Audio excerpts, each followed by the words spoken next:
Da primeira vez que eu morri, não gostei. Não morro de novo, nem morto.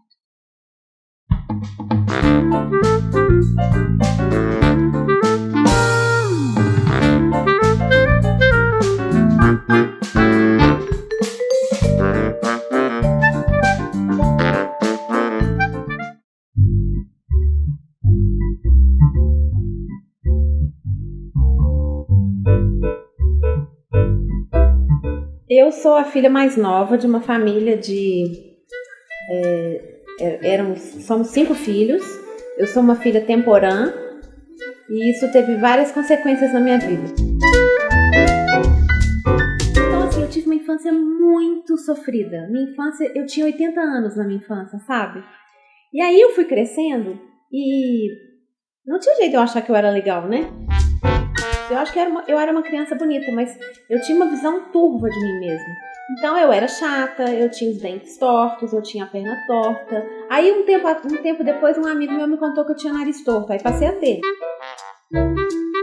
Então eu precisava assim de um cirurgião plástico, de um ortodontista, de um milagre. Então todas as minhas colegas já tinham corpo desenvolvido, tinha peito e tal. Eu não tenho peito até hoje, né? Tô esperando. E eu não me sentia muito mulher, eu nunca tinha beijado na boca. Quando eu menstruei com 14 anos, então só com 14 anos que eu comecei a me sentir mulher. Na mesma semana, eu dei o primeiro beijo, não sabia se eu me preocupava com o absorvente ou com o beijo. E aí eu fui me descobrindo aos 19 anos, quando eu cortei o cabelo curto, foi o início de uma grande descoberta. Eu comecei a gostar de ser eu mesma, comecei a entender que ser diferente era bacana e tal. O que você acha que tem de diferente nas mulheres de cabelos curtos? Primeiro, porque a mulher com o cabelo curto tem que ter a personalidade muito forte, porque o cabelo curto, ele realça os traços. Sim. Cabelos curtos, 10. Vitor, você prefere mulheres de cabelos longos ou curtos? Eu prefiro mulheres interessantes. E se eu te contar que eu tenho cabelo curto? Joãozinho?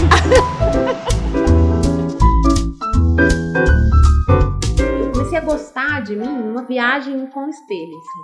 Olha, é o seguinte, tô eu e você aqui, não tem jeito, nós vamos ter que nos entender. Quando eu falava alguma coisa lá em casa, ninguém me ouvia. Tipo, é como se fosse um mosquito, ninguém me ouvia. E é engraçado porque hoje eu tenho, vários seguidores nas redes sociais. Se eu falo no Facebook, tanta gente vê. É meio louco, eu falo, gente, acreditem no seu sonho.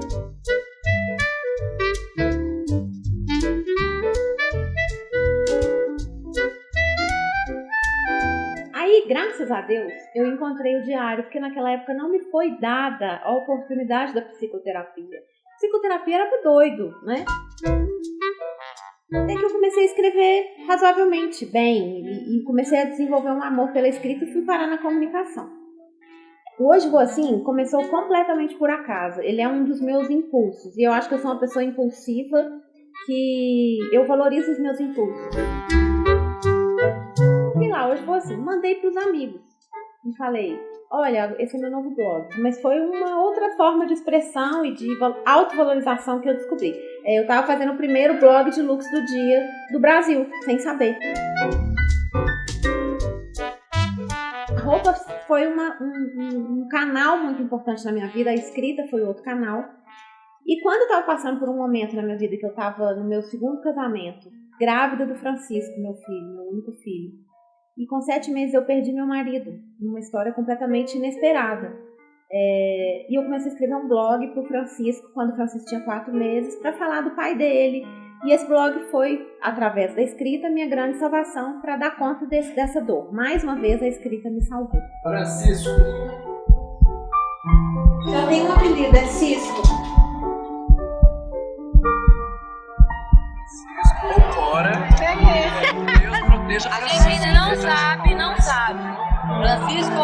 Existe uma frustração muito grande do Gui não conhecer o Francisco, mas um dia eu entendi que eu seria o elo entre os dois, que eu poderia ajudar o Francisco a conhecer o Gui.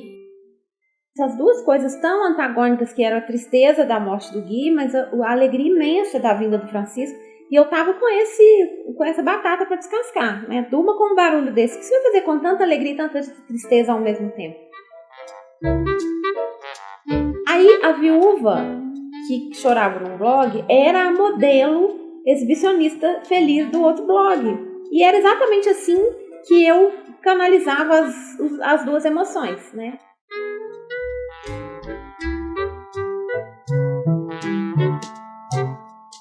Engraçado, porque as pessoas tinham ódio da exibicionista do Hoje Vou Assim e tinham compaixão pela triste do Parafrancista.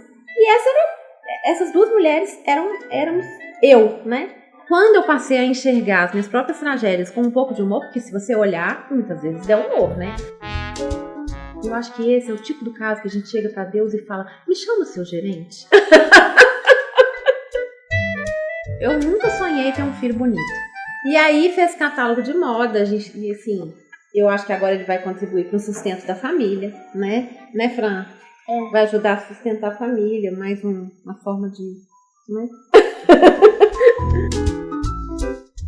E eu fiz eu desenvolvi uma viagem com o espelho de tal forma que eu gosto tanto de mim que a pessoa fala assim: você é feia? Eu não acredito.